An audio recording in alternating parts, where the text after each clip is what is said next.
মায়ের গর্ভে যখন সন্তান, তখন ফেরেশতা লিখে দিচ্ছেন এক, তার হায়াত কতটুকু হবে, ব্যাস লেখা হয়ে গেছে। লেখা হয়ে গেছে মানে যা হায়াত, যা অপচয় করেছেন তো করেছেনই। এখন সারা জীবন যদি মাথাটা ঠুকরে ঠুকরে কাঁদেন, তাও ওই অপচয়কৃত দিনগুলো ফিরে আসবে না। শিক্ষা নেবেন না এখান থেকে? 30 বছর চলে গেছে মানে 30 বছর আল্লাহর নাফরমানি করেছেন, সারা জীবন মাথা ঠুকরে কাঁদলেও ওই 30 বছর ফিরে আসবে না। আসবে যুবক ভাই? অতএব কি করা উচিত? ফিরে আসা উচিত নাকি এভাবেই চলতে থাকবে? লেখা হয়ে গেছে, বাড়বেও না কমবেও না। দুই, রিজিক কি কি পাবেন, আপনার রিজিক সব লেখা হয়ে গেছে।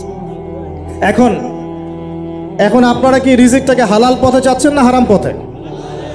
যদি হালাল পথে চান ওই অ্যামাউন্ট অফ রিজিকই পাবেন, যদি হারাম পথে চান ওই রিজিকই পাবেন, এর বাইরে যাবে না। রিজিক যাবে, যাহলে সবর করেন, আল্লাহ পাক হালাল পথেই রিজিক দিবে ইনশাআল্লাহ তাআলা।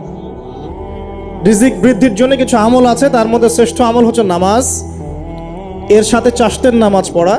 চাশত মানে সালাতুদ দুহা, এর আগে ইশরাকের নামাজ আছে। রিজিক বৃদ্ধির জন্য আত্মীয়তার সম্পর্ক বজায় রাখতে হয়, আত্মীয়তার সম্পর্ক বজায় রাখলে রিজিক প্রশস্ত হবে।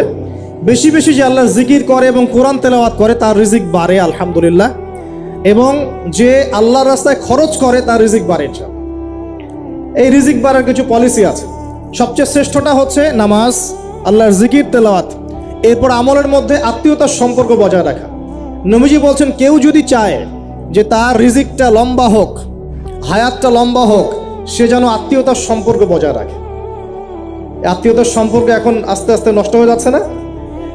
খেয়াল করে দেখেন, আত্মীয়তার সম্পর্ক আপনি বজায় রাখবেন। মনে রাখবেন, আমি বারবার একটা কথা বলেছি আপনাদের ওয়াজ মাহফিলে, যে পৃথিবীতে যে কাজই করবেন আল্লাহর সন্তুষ্টির জন্য করবেন। আত্মীয়তার সম্পর্ক বজায় রাখবেন আল্লাহর সন্তুষ্টির জন্য, তাদের কাছে কিছু পাওয়ার আশায় না। যখনই আপনি কারো কাছে কিছু পাওয়ার আশা করবেন আপনি কষ্ট পাবেন। যখনই কারো কাছে কিছু পাওয়ার আশা করবেন আপনি কষ্ট পাবেন। কারো কাছে এত বেশি পাওয়ার আশা করবেন না। কার কাছে পাওয়ার আশা করবেন? আল্লাহর কাছে, যে আমি এই কাজটা করছি আল্লাহ আমাকে পুরস্কার দিবে ইনশাআল্লাহ। আমি আত্মীয়তার সম্পর্ক বজায় রাখছি কেন?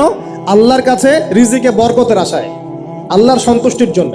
মনে রাখবেন প্রিয় ভাইয়েরা, আমল কবুল হওয়ার শর্ত মোটামুটি 3টা। কয়টা? 1 নাম্বার, আমলগুলো হতে হবে আল্লাহর সন্তুষ্টির জন্য, 1। 2 নাম্বার, আমলটা হতে হবে রাসূলুল্লাহ সাল্লাল্লাহু আলাইহি ওয়াসাল্লামের পদ্ধতিতে, অন্য কারো পদ্ধতিতে নয়। 3 নাম্বার, আমলটা করার জন্যে আপনার রিজিকটা হতে হবে হালাল। হারাম রিজিকের আমল আল্লাহর কাছে কবুল হয় না। আল্লাহ পাক আমাদের সবাইকে হালাল রিজিকের ব্যবস্থা করে দিন এবং রিজিকটাকে প্রশস্ত করুন, আমিন। তো রিজিক লেখা হয়ে গেছে। 2। 3 নাম্বার, লেখা হয়ে গেছে এ ব্যক্তি কি কি কাজ করবে দুনিয়ায়, এ ব্যক্তি দুনিয়ায় কি কি কাজ করবে সব লেখা হয়ে গেছে। এখন যদি একটা চোর বলে যে আল্লাহ পাক আমার তাকদিরে লিখেছিলেন যে আমি চুরি করব, তাই আমি চুরি করেছি। এখন যদি একজন ধর্ষক বলে আল্লাহ আমার তাকদিরে লিখেছিল যে আমি ধর্ষণ করব, তাই ধর্ষণ করেছে। এখন যদি যারা এই জনগণের কিছু সম্পদ আত্মসাৎ করে খেয়ে ফেলছে তারা যদি বলে আল্লাহ তাকদিরে লিখছিলেন জন্যই দুর্নীতি করেছি, তাহলে কথাটা কি হবে? গ্রহণযোগ্য হবে? এখন যদি দলিল দেয় তাকদিরে তো লেখা ছিল।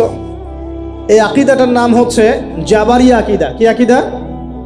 জাবারিয়া। এমন একজন ব্যক্তি উমর রাদিয়াল্লাহু আনহুর দরবারে এসেছিল, চোর চুরি করেছে, ধরা পড়েছে। উমর রাদিয়াল্লাহু আনহু বলেছেন হাত কেটে ফেলো। তখন সে বলছে যে আমার হাত তো কাটা যাবে না। কেন? আল্লাহ পাক তাকদিরে লিখেছেন আমি চুরি করব, তাই চুরি করেছে। তো উমর রাদিয়াল্লাহু আনহুর সামনে এই কথাটা বলেছে। আর উমর রাদিয়াল্লাহু আনহু কি বিচক্ষণ মানুষ ছিলেন না বোকাশোকা ছিলেন? বলেন, তার মতো শাসক পাওয়া যাবে? তার মতো আরো একজন শাসক আসবে ইনশাআল্লাহ পৃথিবীতে। তার নাম কি? নবী ঈসা আলাইহিস সালাম ইনশাআল্লাহ তাআলা। এবং তার আগে আরো একজন ইমাম আসবেন। তার নাম কি? তার নাম হচ্ছে মুহাম্মদ। কি নাম? তার নাম মুহাম্মদ, তার উপাধি হচ্ছে মাহদি। কখন আসবেন? যখন পৃথিবীতে যুদ্ধ বিগ্রহ ছড়িয়ে পড়বে, ব্যাপক আকারে মালহামা চলবে, তখন আসবেন। কাদের পক্ষে আসবেন? মুসলিমদের পক্ষে। কি উদ্দেশ্যে আসবেন? সারা বিশ্বে জুলুম তুলে ফেলার জন্য। এবং আরেকটা কি উদ্দেশ্য? ওই জেরুজালেম উদ্ধার করার জন্য। কোন জেরুজালেম? যেটা এখন ইহুদিরা দখল করে আছে। চারপাশে আরবরা, মাঝখানে ও কেমন করে দখল করে আছে? আরবদেরকে হাতের মুঠোয় নিয়ে নিয়েছে। এই কারণে মুনাফিকদের উপর টিকে আছে সে। এবং তার পশ্চিমা মিত্রদের উপর টিকে আছে। ঈসা আলাইহিস সালাম কেন আসবেন? এই জায়গাটা পুনরুদ্ধার করার জন্য। ঈসা আলাইহিস সালাম কি পরাজিত হবেন না বিজয়ী হবেন? কত বছর বিশ্ব শাসন করবেন? 40 বছর। এগুলো হবে বিশ্বে, এগুলো হওয়া এখনো বাকি আছে। আরও কি হবে? মুসলিমরা কনস্ট্যান্টিনোপল আবার জয় করবে। এই কনস্ট্যান্টিনোপলের মধ্যে ফিতনা দেখা দিবে অচিরেই, মুসলিমরা ওইটা আবার দখল করবে ইনশাআল্লাহ তাআলা। আরও কি হবে? বললাম ভূমিকম্পের বছরগুলো আসবে সামনে, এবং মুতায়নুন শাদীদ, মহামারীও আসবে। আরও কি? বড় বড় 3টা ভূমিকম্প বাকি আছে এখনো। আগে বলেছি লেকচারে, একটা পৃথিবীর পূর্বে, একটা পশ্চিমে, একটা মাঝখানে। এগুলো এখনো বাকি আছে। বিশ্বে অনেক কিছু হওয়া এখনো বাকি আছে। এখন যা দেখছি এগুলোই সব না, এগুলো চলে যাবে। সময় কি হবে? চলে যাবে। আরও নতুন সময় আসবে ইনশাআল্লাহ তাআলা। আমাদের দায়িত্ব কি? আমাদের দায়িত্ব পরিস্থিতি বুঝে দিন ধরে রাখা, আমল করা এবং মানুষকে দিনের দিকে আহ্বান করা। আমরা যদি দায়িত্ব পালন না করি তাহলে কি হবে? আল্লাহ পাক আমাদেরকে সরিয়ে দিয়ে নতুন কওম নিয়ে আসবেন। আল্লাহ পাক সূরা মুহাম্মাদে বলেছেন, ওয়া ইন তাতাওয়াল্লাউ, তোমরা যদি মুখ ফিরিয়ে নাও, ইয়াস্তাবদিল কওমান গায়রাকুম, আল্লাহ পাক নতুন কওমকে তোমাদের জায়গায় স্থলাভিষিক্ত করবেন। সুম্মা লা ইয়াকুনু আমসালাকুম, তারা তোমাদের মতো হবে না, মানে আমাদের মতো অপদার্থ হবে না। উম্মার বিজয়ের শর্ত কি? আল্লাহ সূরা মুহাম্মাদেই বলেছেন, ইন তানসুরুল্লাহ ইয়ানসুরুকুম, তোমরা আল্লাহর দ্বীনকে সাহায্য করো তবেই আল্লাহ তোমাদেরকে সাহায্য করবে। ওয়া ইউসাব্বিত আকদামাকুম, তোমাদের পা আল্লাহ দৃঢ় করে রাখবেন। আমরা আল্লাহকে সাহায্য না করলে আল্লাহ পাক আমাদেরকে সাহায্য করবেন না। সিম্পল। আল্লাহ পাক সূরা রা'দের মধ্যে বলছেন, ইন্নাল্লাহা লা ইউগাইয়িরু মা বিকওমিন হাত্তা ইউগাইয়িরু মা বিআনফুসিহিম, আল্লাহ পাক কোনো কওমের অবস্থা ততক্ষণ পরিবর্তন করেন না যতক্ষণ না সেই কওম তার নিজের অবস্থার পরিবর্তনের চেষ্টা করে। তাহলে আমাদের পরিবর্তন কেন হচ্ছে না? কারণ আমরা নামাজ ছেড়ে দিয়েছি। 90% মুসলিমের দেশে কত পার্সেন্ট নামাজ পড়ে চিন্তা করে দেখবেন। আমরা কোরআন ছেড়ে দিয়েছি। 90% মুসলিমের দেশে কত পার্সেন্ট বিশুদ্ধ করে কোরআন তেলাওয়াত করতে পারে একটু খোঁজ নিয়ে দেখবেন। কোরআন শুমারি করে দেখেন, নামাজ শুমারি করে দেখেন, তাহলে বুঝতে পারবেন। আর যারা কোরআন পড়তে জানে তাদের মধ্যে কত পার্সেন্ট কোরআনের অর্থটা বোঝে, এটা আরও বড় বিষয়। তারপরে আবার কারা মেনে চলে, এটা আরও বড় বিষয়। আর আমরা কতজন মানুষ দিন ইসলামকে সামগ্রিক দিন হিসেবে মানি, এটাও একটা বড় বিষয়। আমরা মানি ঠিকই, আংশিক। যেমন ইবাদত বন্দেগীর জীবনে মুসলমান, অর্থনৈতিক জীবনে গিয়ে আবার সুদখোর, এমন না বিষয়টা? এমন হয় না বিষয়টা? ইবাদত বন্দেগীর জীবনে আমি পাক্কা মুসলিম, কপালে সেজদার দাগ আছে মাশাআল্লাহ, দাড়ি টুপিও আছে মাশাআল্লাহ, কিন্তু ব্যবসায় গিয়ে মাপে কম দিচ্ছি না, ব্যবসায় গিয়ে আমি হারাম ভেজাল দিচ্ছি কিনা, এরকম হচ্ছে কি না? হচ্ছে। কিন্তু সে কিন্তু মুসলিম এবং নামাজও পড়ে। তা আমাদের সমস্যা ভাই এখানেই। এখন এই সমস্যাটা সলভ করলে ইনশাল্লাহ সব সমস্যা সলভ হয়ে যাবে ইনশাল্লাহ। সমস্যাটা কি? আমরা ইসলামটাকে আংশিকভাবে মানি, পরিপূর্ণ জীবনে ইসলাম বাস্তবায়ন করতে পারছি না। আপনি হয়তো কেউই পারছি না। ফখর করলে বলার নাই যে আমি খুব পারছি, আসলে আমিও পারছি না।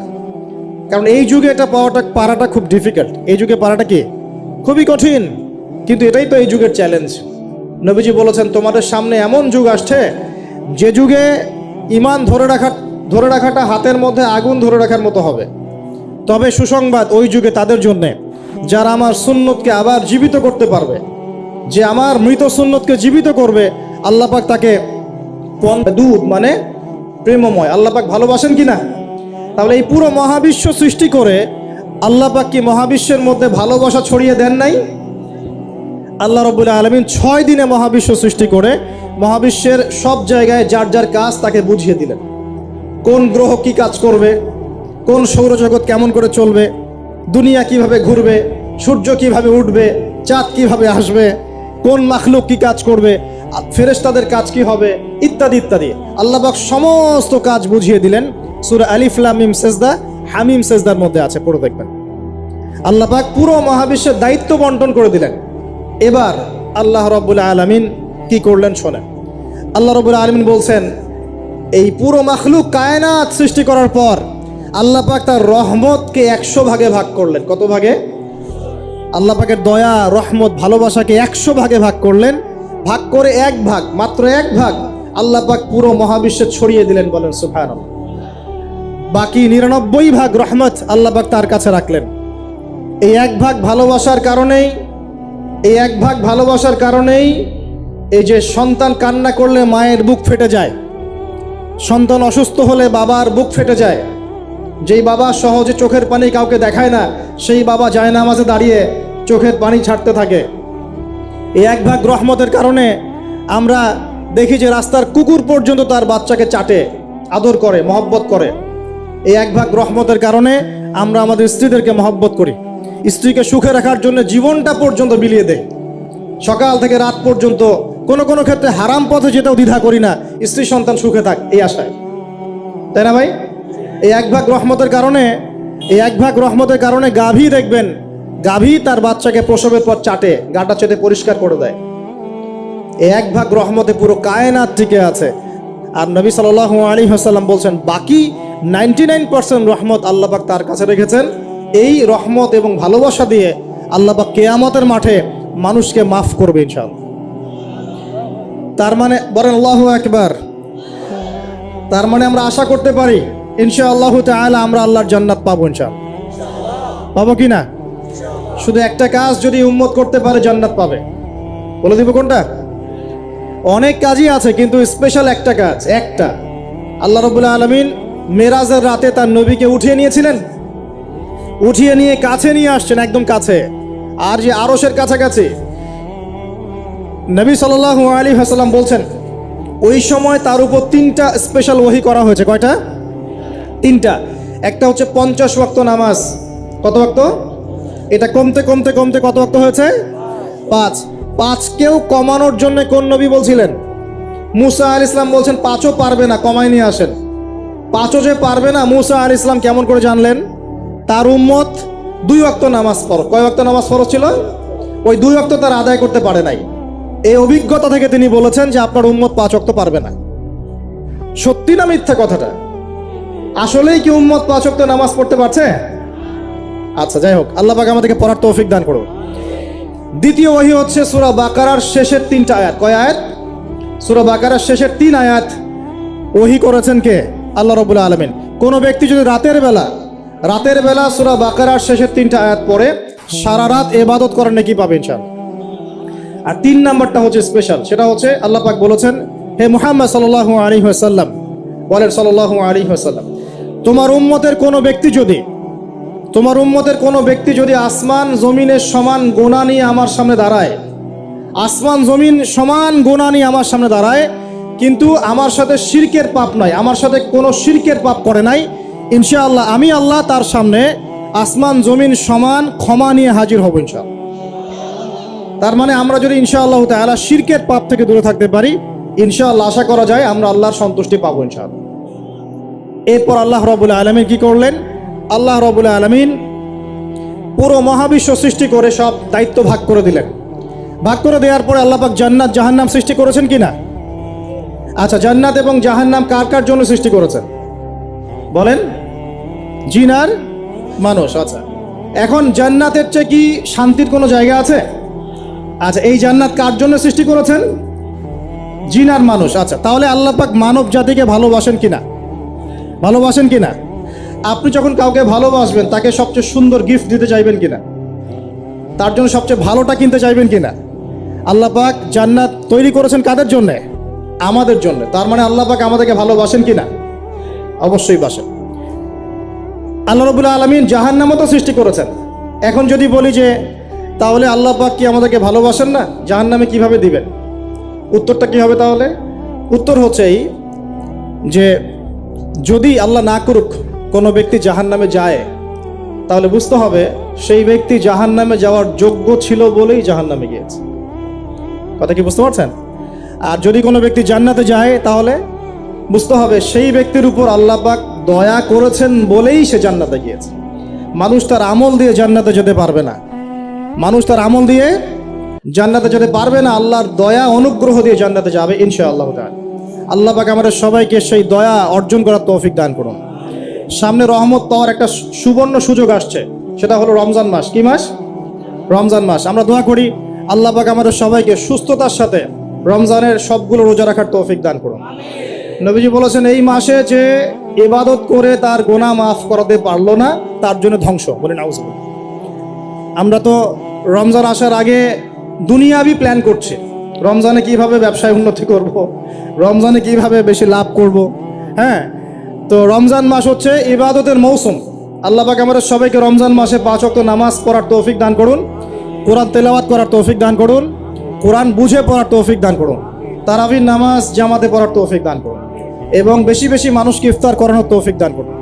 যাদের জাকাত ফরজ হয়েছে জাকাত দিচ্ছেন না, আল্লাহর ওয়াস্তে রমজান মাসে জাকাত দিয়ে দিবেন ইনশাআল্লাহ। আর আমি কিন্তু আগেই বলেছি, রমজান মাসে ভাই দ্রব্যমূল্যের দাম কিন্তু খুব চড়া ওঠানামা করবে। অতএব যাদের সামর্থ্য কম তাদের ঘরে ইফতার পৌঁছে দেওয়ার দায়িত্ব কার? যা আমাদের। যাদের সামর্থ্য আছে তারা, যারা সামর্থ্যবান নয় তাদের ঘরে ঘরে মাসের বাজার পৌঁছে দেবেন ইনশাআল্লাহ তাআলা। আল্লাহ পাক তৌফিক এনায়েত করুন, বলি আমিন। এবার দেখেন, আল্লাহ পাক সৃষ্টি করলেন আদম আলাইহিস সালামকে। কাকে? এর আগে আল্লাহ পাক জিন জাতি সৃষ্টি করেছেন, আমি ওইদিকে যাচ্ছি না, আমি মানুষের কথা বলছি। আদম আলাইহিস সালামকে আল্লাহ পাক কেমন করে সৃষ্টি করেছেন? আল্লাহ পাক সূরা সাদের মধ্যে বলেছেন যে খলাকতু বিয়াদাই, খলাকতু বিয়াদাই, আমি আদমকে আমার হাত দিয়ে সৃষ্টি করেছি। কি দিয়ে? হাত দিয়ে। এটা কি ভালোবাসার বহিঃপ্রকাশ নয়? আল্লাহ পাক কি আমাদেরকে ভালোবাসেন না? ভালোবাসেন। আচ্ছা, এই দুনিয়াতে যত কিছু আছে, এই দুনিয়ার আকাশ বাতাস নদী নালা পানি অক্সিজেন সবকিছু কার জন্য সৃষ্টি করা হয়েছে? গরু ছাগলদের জন্য, মানুষের জন্য? মূল দায়িত্ব কার? মূল অধিকার কার? মানুষের নয় কি? তাহলে এই পুরো বিষয়গুলো কি আল্লাহ পাকের ভালোবাসার বহিঃপ্রকাশ নয়? হ্যাঁ। আচ্ছা, এবার আসেন, আল্লাহ পাক আদম আলাইহিস সালামকে সৃষ্টি করে সমস্ত নাম শিক্ষা দিয়েছেন। এই যে নাম শিখানো মানে জ্ঞান শিখানো, এই জ্ঞান শিখানোটা কি আল্লাহর দয়া ভালোবাসা নিদর্শন নয়? একটু ধরাই দিচ্ছি আপনাদেরকে। এবার সামনে আসেন, আল্লাহ পাক ফেরেশতাদের সামনে তাকে উপস্থাপন করলেন, করে বললেন সব ফেরেশতা তোমরা যারা আছো সেজদা করো আদমকে। এই যে আমাদের পিতাকে সম্মানিত করা হচ্ছে, এটা কি ভালোবাসার বহিঃপ্রকাশ নয়? এবার আমাদের পিতাকে সম্মানিত করা হলো, ইবলিস সেজদা করলো না, সে কিয়াস করলো, বাতিল কিয়াস যুক্তি দিল আমি তার চেয়ে শ্রেষ্ঠ ইত্যাদি। আল্লাহ পাক ইবলিসকে অভিশপ্ত করলেন, আমাদের পিতা তাকে জান্নাতে রাখলেন। এই যে জান্নাতে রাখলেন, এটা কি আল্লাহ পাকের ভালোবাসা নয়? এবার আল্লাহ পাক আদম আলাইহিস সালামের পাঁজর থেকে সৃষ্টি করলেন তার স্ত্রী হাওয়া আলাইহিস সালামকে। ওই যে শুরুতে বলেছি, স্রষ্টা একা থাকতে পারলেও সৃষ্টি কি পারবে?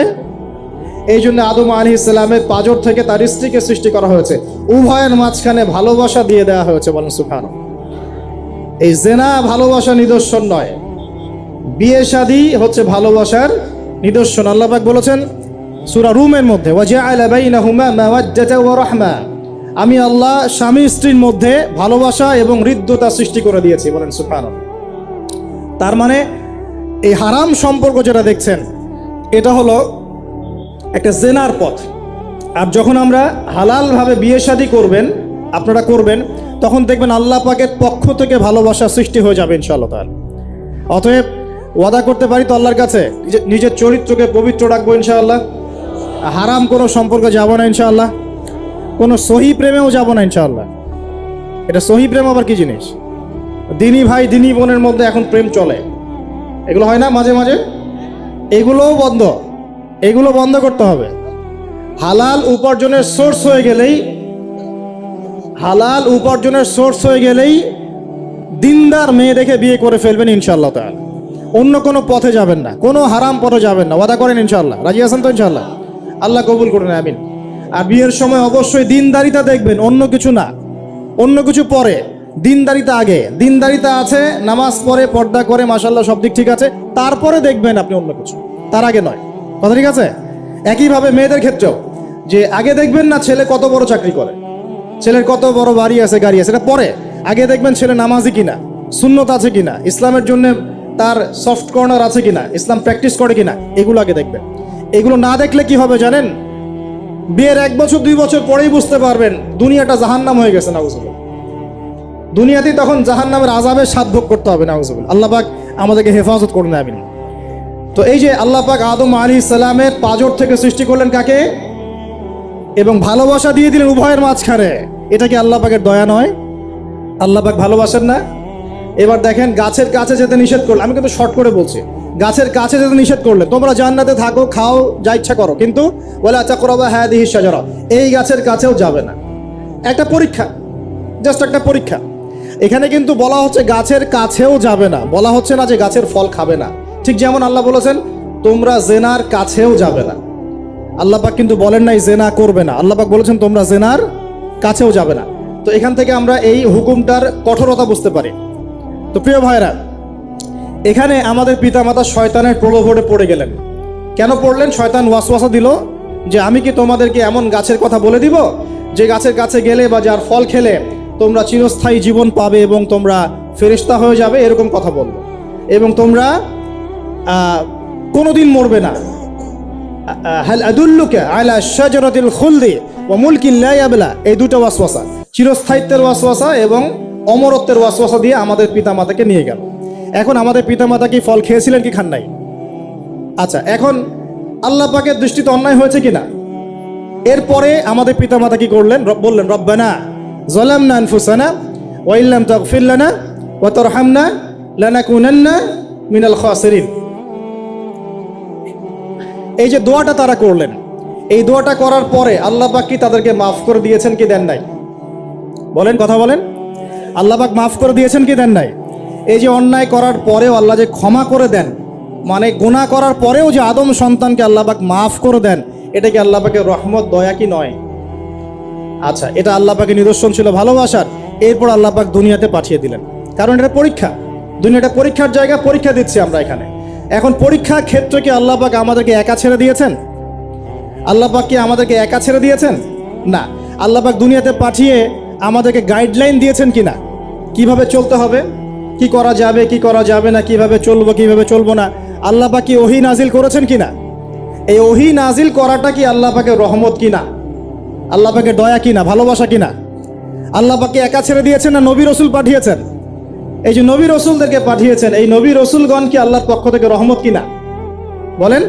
না হলে আমরা কি করতাম? দুনিয়াতে কেমন করে চলতাম, কিভাবে পথ খুঁজে পাইতাম, কেমন করে ইবাদত করতাম, আমরা কি জানতে পারতাম? আল্লাহ পাক রহম করে, ভালোবেসে, দয়া করে নবী রসুল পাঠিয়েছেন, আসমানি কিতাব পাঠিয়েছেন। বলেন সুবহানাল্লাহ। এখন এই নবীদের সিলসিলায় আল্লাহ পাক যে সর্বশেষ নবী মুহাম্মদ সাল্লাল্লাহু আলাইহি ওয়াসাল্লামকে পাঠিয়েছেন, এইটা দয়া কিনা? এটা আল্লাহ পাকের দয়া নয়? আল্লাহ পাকের রহমত নয়? আল্লাহ পাক কি বলেন নাই যে তিনি হচ্ছেন রাহমাতুল লিল আলামিন, তিনি পুরো বিশ্ব জগতের রহমত নয় কি? আচ্ছা, এখন আমাদেরকে যে আল্লাহ পাক নবী মুহাম্মদ সাল্লাল্লাহু আলাইহি ওয়াসাল্লামের উম্মত বানালেন, এটা কি আরো বড় রহমত কিনা? বলেন তো। জান্নাতে যাবে 120 কাতার মানুষ। কত কাতার? 120 কাতার মানুষ ইন টোটাল জান্নাতে যাবে। তার মধ্যে উম্মতে মুহাম্মাদের কত কাতার জানেন? 80 কাতার। কত কাতার? বলেন সুবহানাল্লাহ। তাহলে এটা কি আল্লাহ পাকের দয়া নয়? আল্লাহ আমাদেরকে ভালোবাসেন না? আচ্ছা, আল্লাহ পাক যে আমাদের কাছে তাওরাত, জাবুর, ইনজিল না পাঠিয়ে আল কোরআনের মতো কিতাব পাঠিয়েছেন, যে কিতাবে সমস্ত সমাধান আছে, এটা আল্লাহ পাকের রহমত, দয়া নয়, ভালোবাসা নয়? আচ্ছা, এখন আল্লাহ পাক দুনিয়াতে চলার জন্য আমাদেরকে জীবন দিয়েছেন, হায়াত দিয়েছেন, সুস্থতা দিয়েছেন, পরিবার দিয়েছেন, আমাদের ব্যবসা বাণিজ্য দিয়েছেন, আমাদের স্ত্রী সন্তান দিয়েছেন, আমাদেরকে চলাফেরা করার ক্ষমতা দিয়েছেন। একটা চোখ নষ্ট হয়ে গেলে বুঝতে পারে মানুষ যে কত কষ্ট হচ্ছে, একটা পা না থাকলে বুঝতে পারে কত কষ্ট হচ্ছে। এই করোনার সময় যারা শ্বাস নিতে পারে নাই, তাদের কত কষ্ট হয়েছে। সুস্থ আছি, সুন্দর আছি, পরিবার আছে, আল্লাহ রিজিক দিচ্ছেন, 3 বেলা খাওয়াচ্ছেন, কাপড় দিচ্ছেন, শিক্ষার ব্যবস্থা করছেন, ইবাদত করার সুযোগ দিচ্ছেন, গুনাহ করলেও আবার মাফ করে দিচ্ছেন। এই সব কিছুকে আল্লাহ পাকের ভালোবাসা নয়? এই ভালোবাসাগুলো কি নিঃস্বার্থ ভালোবাসা না স্বার্থ ভিত্তিক ভালোবাসা? এই আল্লাহ পাকের কোনো স্বার্থ আছে? আল্লাহ পাক আমাদের কাছে কিছু চান? রিজিক চান, টাকা পয়সা চান? আল্লাহ পাকের যদি ইবাদত করে আমরা ছেড়ে দেই, আল্লাহর কোনো ক্ষতি হবে? আমরা ইবাদত করে ভাসিয়ে ফেললাম, আল্লাহর কোনো লাভ আছে? আল্লাহ পাকের শক্তি কি আরো বেড়ে যাবে না কমবে, নাকি যেমন আছে তেমনই থাকবে? আল্লাহ রাব্বুল আলামিনের শান শওকত কি আরো বেড়ে যাবে, নাকি আল্লাহ পাকের শান শওকত কমে যাবে? আল্লাহ রাব্বুল আলামিন যেমন, আল্লাহ পাক তেমনই থাকবেন, তাই নয় কি? আল্লাহ পাকের যে বিশাল খাজানা আছে, আমরা যদি ইবাদত করে ভাসিয়ে ফেলি, খাজানা কি বেড়ে যাবে? আমরা যদি সবাই ইবাদত করা ছেড়ে দেই, খাজানা কমে যাবে? আল্লাহ পাকের কোনো স্বার্থ আছে আমাদের ভালোবাসার? কোনো স্বার্থ নাই। তাহলে আল্লাহ পাক এই পুরো বিশ্ব জগৎ সৃষ্টি করেছেন নিঃস্বার্থভাবে, তার স্বার্থ ছাড়া। এত অসংখ্য নেয়ামতে আমাদেরকে ভর্তি করে রেখেছেন আমাদের স্বার্থে, তার কোনো স্বার্থ নাই। কোনো স্বার্থ আছে? এই পরীক্ষায় পাশ করলে আমরা আবার জান্নাতে যাবো ইনশাআল্লাহ। ওই জান্নাতে যাওয়ার পরে কি আমাদের স্বার্থ থাকবে না আল্লাহ পাকের স্বার্থ থাকবে?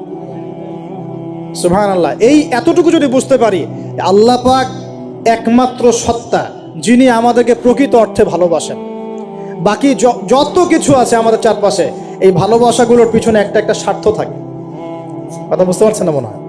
সন্তানকে অনেক ভালোবাসেন, বুঝলাম, পিতামাতা, কিন্তু এই সন্তান যদি আপনার মনের মতো করে না চলে, একসময় কিন্তু আপনিও সন্তানের উপর রুষ্ট হবেন না?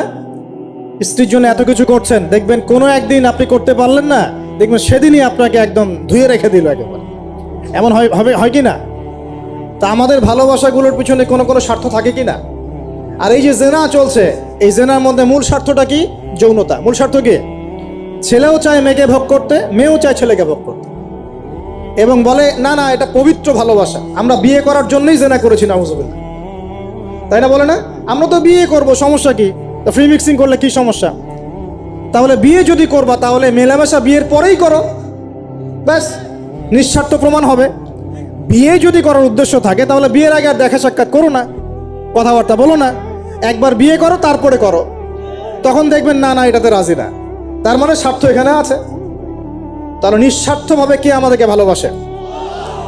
অতএব প্রিয় ভাইয়েরা এবং বোনেরা যারা শুনছেন লেকচার, নিঃস্বার্থভাবে যে সত্তা আমাদেরকে ভালোবাসেন, সেই সত্তাকে ভালোবাসতে শিখুন। আল্লাহ পাক তৌফিক দান করুন।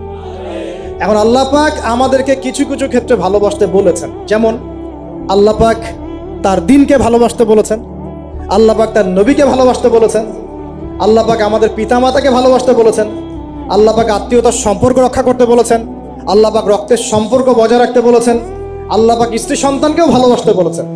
আল্লাহ পাক কিন্তু তার রাস্তায় জানমাল ব্যয় করে আল্লাহর পথে দাওয়াত এবং জিহাদ করতে বলেছেন। এখন এগুলো আল্লাহ বলেছেন বলে আমরা করব, আল্লাহ পাক ভালোবাসতে বলেছেন বলে আমি ভালোবাসবো, কিন্তু উদ্দেশ্য হবে আল্লাহর সন্তুষ্টি অর্জন করা। আমি কেন আমার মাকে ভালোবাসি? বিকজ আমার মায়ের পায়ের নিচে আমার জান্নাত, আল্লাহ ভালোবাসতে বলেছেন তাই বাসি। আমি কেন বাবাকে ভালোবাসি? আল্লাহ ভালোবাসতে বলেছেন তাই ভালোবাসি। আমি কেন আমার স্ত্রীকে ভালোবাসবো? কারণ আল্লাহ পাক ভালোবাসতে বলেছেন তাই বাসবো। আমি কেন আমার সন্তানকে ভালোবাসবো? আল্লাহ পাক বলেছেন নেককার সন্তান আমার জন্য ওসিলা হবে, এই জন্য ভালোবাসবো। আল্লাহ পাক আমাকে বলেছেন নবীকে ভালোবাসতে, আমি নবীকে ভালোবাসবো। আল্লাহ পাক যে বিষয়গুলোকে ভালোবাসতে বলেছেন আমরা অবশ্যই ভালোবাসবো ইনশাআল্লাহ। কিন্তু আল্লাহ পাক কি আমাকে হারাম এই 14ই ফেব্রুয়ারির এই ভ্যালেন্টাইন্স ডেকে ভালোবাসতে বলেছেন? আল্লাহ পাক ইহুদি খ্রিস্টানদের সংস্কৃতিকে ভালোবাসতে বলেছেন? আল্লাহ পাক জেনা করতে বলেছেন? এই ফ্রি মিক্সিং করতে বলেছেন? আল্লাহ পাক পতিতালয়ে রাত কাটাতে বলেছে? গার্লফ্রেন্ডকে ফুল দিতে বলেছে? আল্লাহ রাব্বুল আলামিন কি বলেছে বিয়ের আগে শারীরিক সম্পর্ক করো? আল্লাহ পাক বলেছে যে আজকে সকালে সম্পর্ক করো, কালকে ব্রেকআপ, তারপর আরেকটা মেয়ের সাথে, তারপর আরেকটা ছেলের সাথে? আল্লাহ পাক ফোনে ফোনে এসব প্রেম করতে বলেছে? আল্লাহ পাক এগুলো হারাম করেছেন, বাস আমি করবো না, সিম্পল। নিজের প্রবৃত্তি অনেক কিছু চাইবে, নিজের প্রবৃত্তিকে আল্লাহর সামনে আত্মসমর্পণ করার নাম হচ্ছে ইসলাম। মন যাচাই তা করা যাবে না। কেন? কারণ আমি কারাগারের জীবনে বসে আছি, কারাগারের মধ্যে মন যাচাই তাই করা যাবে না। এই কাজগুলো কখন করব? আমি বিয়ে শাদী করার পরে করব। বিয়ে শাদী করবেন, আপনি স্ত্রীকে নিয়ে ঘোরেন, স্ত্রীকে নিয়ে আল্লাহর সৃষ্টি দেখেন, স্ত্রীকে নিয়ে আপনি বাইকে ঘোরেন, রিক্সায় ঘোরেন, চটপটি খান, ফুচকা খান, আইসক্রিম খান, কোনো সমস্যা নাই। এবার তো যুবকরা বলবো যে ভাই বিয়ে শাদী তো দেয় না, কি করব? আমি পরামর্শ দিচ্ছি বড় ভাই হিসেবে, প্রথমে হালাল রিজিকের সোর্স করতে হবে।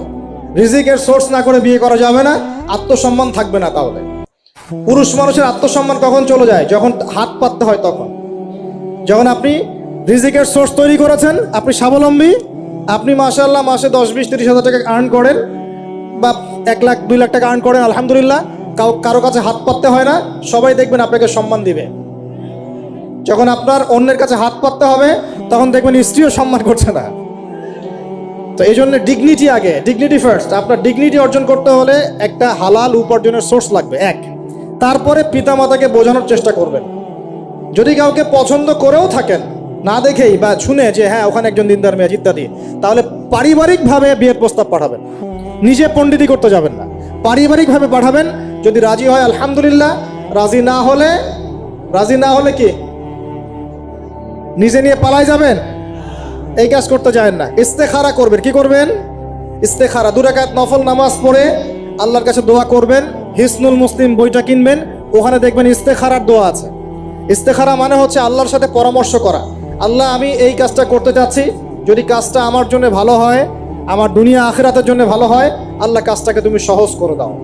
আল্লাহ কাজটার মধ্যে বরকত দান করে দাও।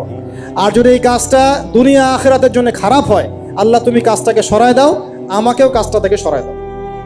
এটা হচ্ছে ইস্তেখারা। এই দোয়া বেশি বেশি করলে ইনশাল্লাহ আল্লাহর পক্ষ থেকেই ফয়সালা হবে। আর এই জায়গায় বেশি ব্যতিব্যস্ত হবেন না। অনেক সময় কিন্তু ফ্যান্টাসিতে ভুগি আমরা, অস্থির হয়ে যাই। অস্থির হলেই ডিসিশন নিতে ভুল হবে, অস্থির হলেই ডিসিশন নিতে ভুল হবে। স্থির থাকতে হবে। নিজেকে স্থির রাখার জন্য কি করবেন? বেশি বেশি নফল রোজা রাখবেন। বেশি বেশি কি করবেন? নফল রোজা রাখবেন। আর ভালো কাজে ব্যস্ত রাখবেন নিজেকে। ভালো কাজে কি করবেন? ব্যস্ত রাখবেন। একা একা থাকলে আর এই যে খারাপ সার্কেলের মধ্যে থাকলেই মাথার মধ্যে শয়তান ভর করবে, তখন দেখবেন অস্থির হয়ে গেছেন আপনি। স্থির হওয়ার চেষ্টা করেন, ভালো কাজে ব্যস্ত রাখেন, হালাল পথ অবলম্বন করে হারাম থেকে বেঁচে থাকেন। এখন যে জায়গায় আসছিলাম, এখান থেকে আস্তে আস্তে শেষের দিকে যাব। দেখুন, আল্লাহ পাক যে বিষয়গুলোকে ভালোবাসতে বলেছেন আমি ভালোবাসবো, এই ভালোবাসা জায়েজ, হালাল। এই ভালোবাসার উদ্দেশ্য আল্লাহর সন্তুষ্টি অর্জন করা। এই ভালোবাসার উদ্দেশ্য এই নয় যে আমি যাকে ভালোবাসি তার কাছে আমি কিছু প্রত্যাশা করছি। না, আমি কিছু প্রত্যাশা করছি না, আমি প্রত্যাশা করছি আল্লাহর সন্তুষ্টি। তখন দেখবেন সে আপনাকে কষ্ট দিলেও আপনি সবর করতে পারবেন। কেন সবর করতে পারবেন? কারণ আপনি তো আল্লাহর সন্তুষ্টির জন্য তাকে ভালোবাসছেন, আপনার তো কোনো স্বার্থ নাই। এখন আপনি দেখবেন রিল্যাক্স থাকতে পারবেন, সম্পর্ক টিকেও থাকবে এবং আপনি ক্ষমা করতে পারবেন মানুষকে। যখন নিজের চাওয়াটাকে আপনি ইনফোর্স করতে চাইবেন, তখন কিন্তু আপনি এই সম্পর্ক নষ্ট করে ফেলতে পারেন, কারণ আপনি হক পাচ্ছেন না। সামনে আসেন। এবার আমরা কি ওয়াদা করতে পারি যুবক ভাইরা যে ইনশাআল্লাহ তাআলা আমরা হারাম পথে যাব না, হালাল পথে থাকবো? পশ্চিমাদের এই মদতপৃষ্ঠ এই সো কল্ড ভালোবাসা দিবসের এই স্রোতে আমরা গা ভাসাবো না। আমরা কি ওয়াদা করতে পারি? আমরা কি ওয়াদা করতে পারি যে ইনশাআল্লাহ আমরা হালালভাবে বিয়ে শাদী করবো, কোনো হারামে যাব না ইনশাআল্লাহ? এই সমাজ থেকে জেনা বন্ধ করতে হবে, এই সমাজ থেকে ফ্রি মিক্সিং বন্ধ করতে হবে, এই সমাজ থেকে সমস্ত পতিতালয়কে বন্ধ করতে হবে। বন্ধ করে আমরা সামাজিক উদ্যোগ নিয়ে প্রয়োজনে আমাদের পলিটিক্যাল পাওয়ারকে কাজে লাগিয়ে সমস্ত পতিতালয়গুলো বন্ধ করে ওই মেয়েদের রিজিকের জন্যে আমরা বিকল্প ব্যবস্থা করবো ইনশাআল্লাহ। আমরা টাকা পয়সা একত্রিত করে তাদের জন্য কর্মসংস্থান করতে পারি না? এইগুলো কাজ করে নারীর অধিকার প্রতিষ্ঠা করা যায় না? নাকি রাস্তাঘাটে গাড়ির স্লোগান দিয়ে প্রতিষ্ঠা করা যাবে? সমস্ত যে নোংরা জায়গাগুলো আছে এগুলো বন্ধ করে ওই মেয়েরা কিন্তু কারো মা, ওরা দেখবেন কারো বোন, কারো স্ত্রী বা কারো সহধর্মিনী কিছু একটা হবেন। তারাও কিন্তু মানুষ, তারাও মানুষ, হয়তো অন্ধকার জগৎ হারিয়ে গেছে, দালালের খপ্পরে পড়েছে বা পেটের দায়ে পড়ে কাজ করছে। যদি আমরা তাদের জন্য বিকল্প ব্যবস্থা করে দিতে পারি, আল্লাহ পাক আমাদেরকে তৌফিক দান করুন, তাদের জন্য কর্মসংস্থানের ব্যবস্থা করতে পারি, একটা মেয়েও এই হারাম পথে যাবে না ইনশাআল্লাহ। আমরা কি এভাবে নারীর অধিকার প্রতিষ্ঠা করতে পারি না? আমরা কি এতিম মেয়েদের দায়িত্ব নিয়ে করতে পারি না? আমরা কি সমাজের বিধবা মেয়েদেরকে বিয়ে করতে পারি না? তালাকপ্রাপ্ত মেয়েদের দায়িত্ব নিতে পারি না?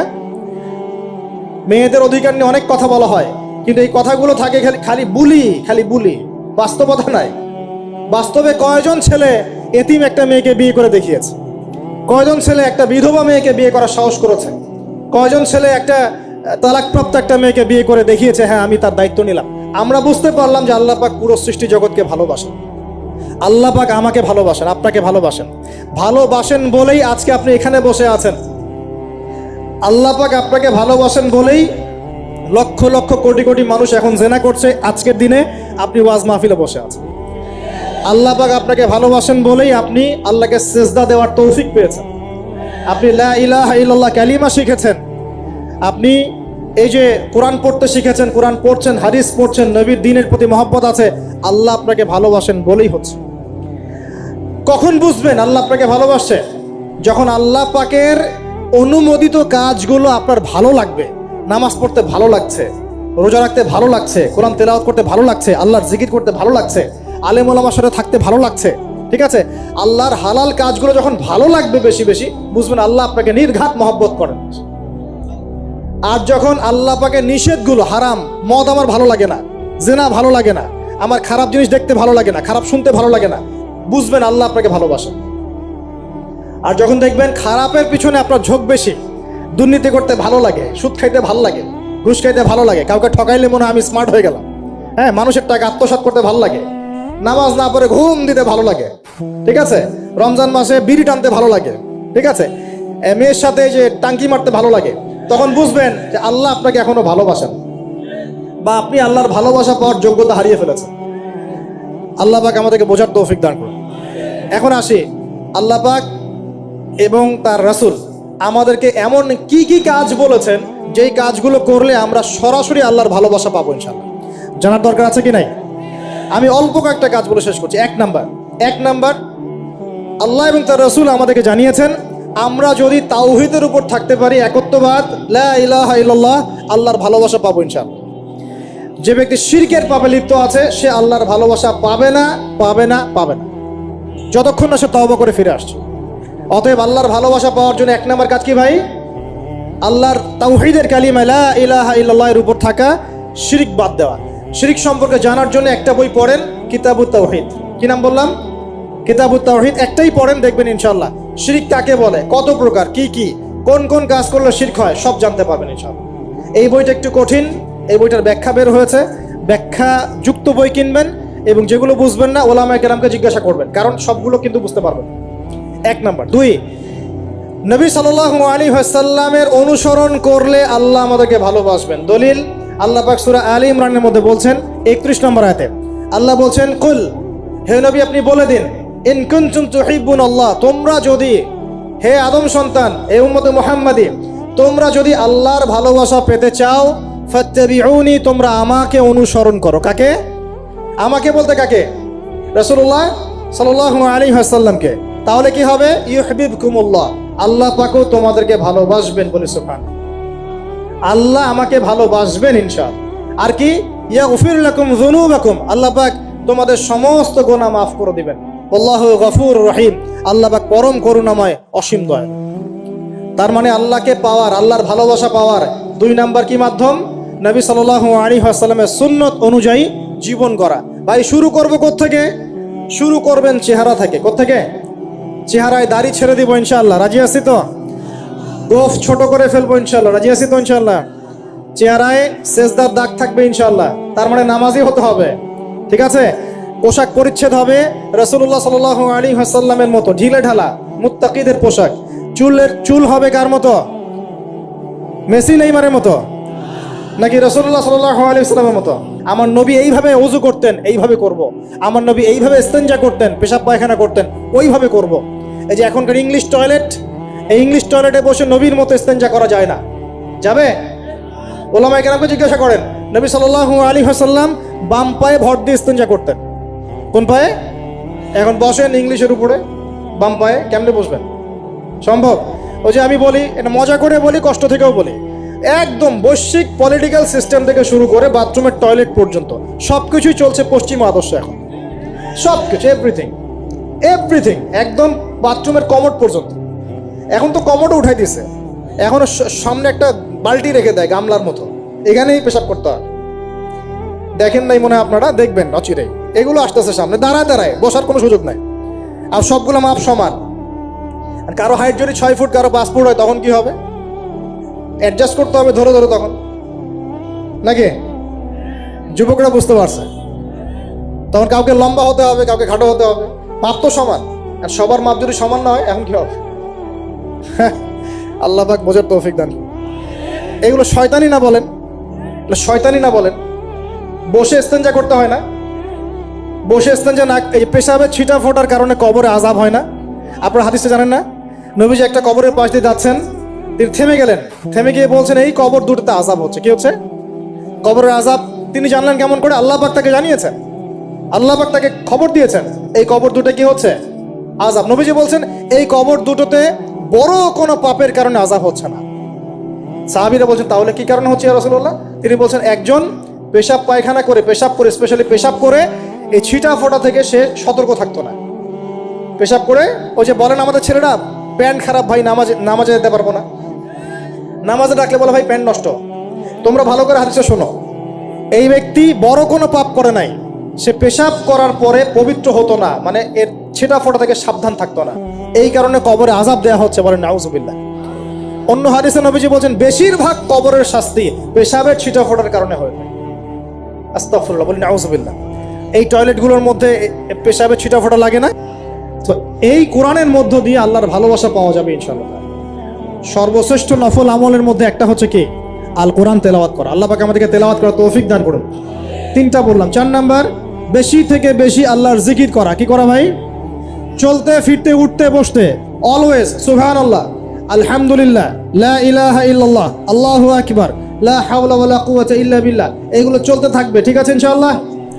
চলতে ফিরতে পড়বেন আল্লাহুম্মা সাল্লি আলা মুহাম্মদ, আল্লাহুম্মা বারিক আলা মুহাম্মদ। ঠিক আছে?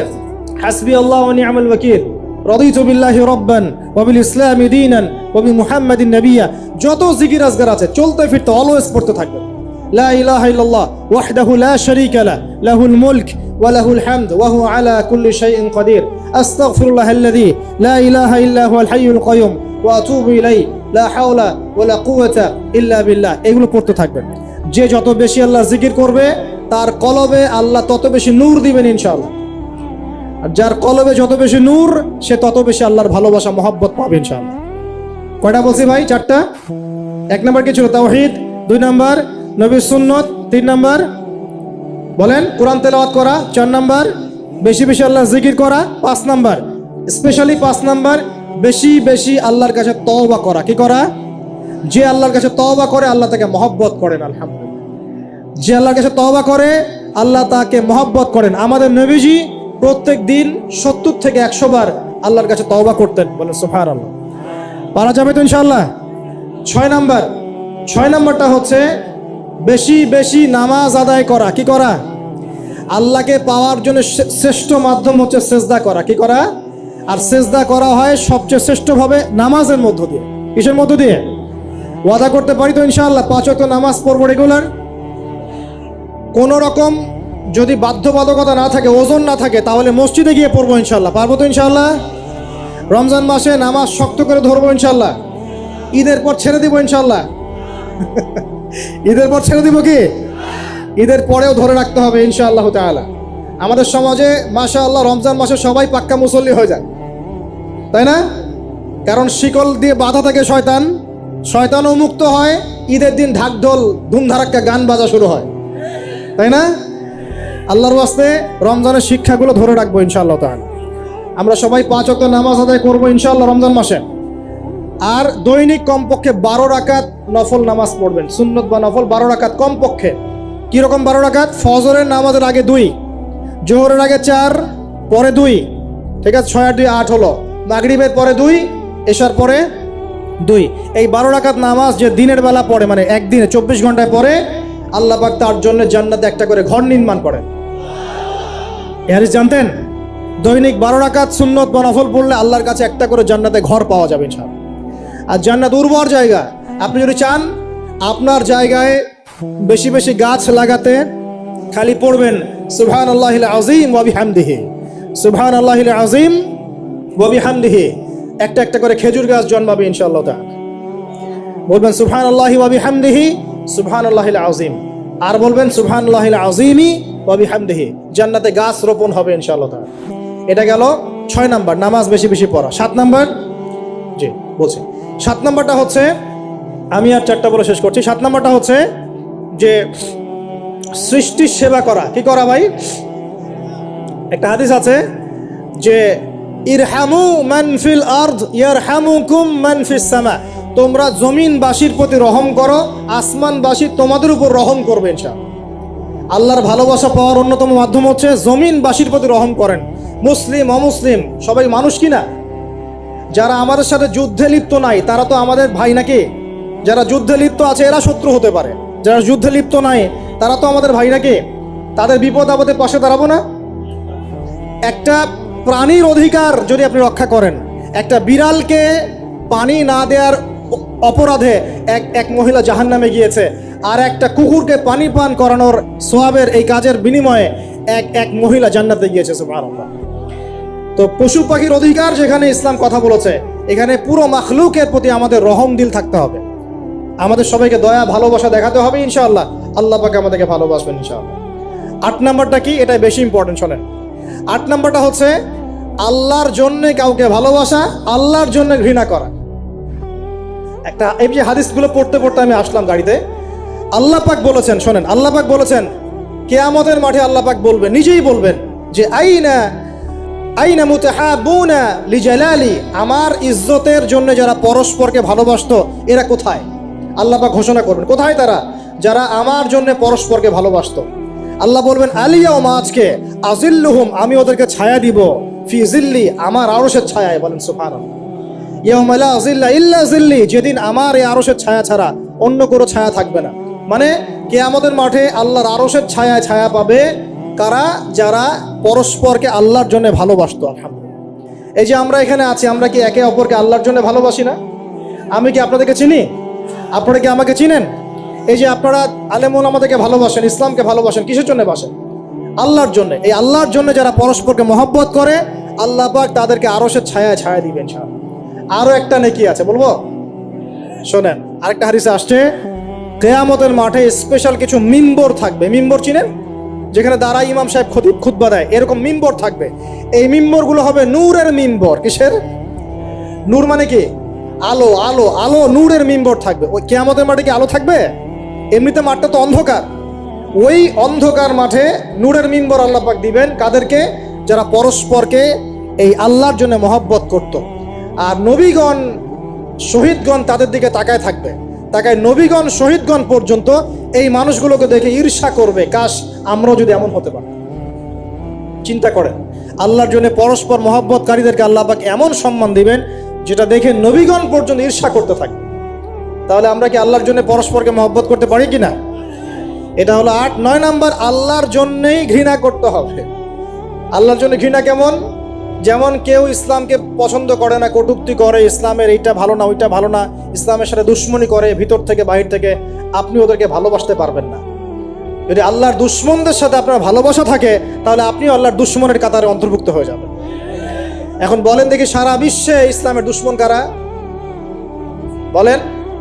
গায়রিল মাগদুবি আলাইহিম ওয়ালাদ-দাল্লিন, মাগদুব কারা, দল্লিন কারা? এটা তো অনেকেই জানে না। সাহাবীরা বলছেন, ইয়া রাসূলুল্লাহ, এখানে যে আমরা বলছি গায়রিল মাগদুবি আলাইহিম ওয়ালাদ-দাল্লিন, আল্লাহ আমাদেরকে মাগদুবদের থেকে বাঁচাও, দল্লিনদের থেকে বাঁচাও। মাগদুব আর দল্লিন কারা ইয়া রাসূলুল্লাহ? নবীজি বলছেন, আল মাগদুব, মাগদুব হচ্ছে হুমুল ইহুদি, ইহুদিরা হচ্ছে মাগদুব, যাদের উপর আল্লাহর গজব করেছে। আর দল্লিন হুমুন নাসারা, নাসারারা হচ্ছে দল্লিন, কারণ তারা আল্লাহ পাকে সন্তান সাব্যস্ত করেছে। ঈসা আলাইহিস সালামকে আল্লাহ সন্তান বলেছে, বলেন নাউজুবিল্লাহ। এখন সারা বিশ্বে এরা মুসলিমদের সাথে দুশ্মনী করছে না? আমরা যদি ব্যক্তিগতভাবে, সামাজিকভাবে বা পলিটিক্যালি ওদের সাথে বন্ধুত্ব করে চলি, আমরা কি আল্লাহ দুশ্মনদের সাথে শরীক হলাম না? খুব খেয়াল রাখতে হবে। আল্লাহর জন্য ভালোবাসা, আল্লাহর জন্য দুশ্মনী। আল্লাহ পাক আমাদেরকে বোঝার তৌফিক দান করুন। এবং সবশেষ যেটা 10 নাম্বার, সেটা হলো আল্লাহওয়ালা মানুষ যারা, সেই মানুষদের সাথে মহব্বত রাখলে আল্লাহ আপনাকে ভালোবাসবে। আল্লাহওয়ালা মানুষদের সাথে মহব্বত রাখতে চান, নাকি আপনার এই জেনাকারী গার্লফ্রেন্ডের সাথে আপনি মহব্বত রাখতে চান?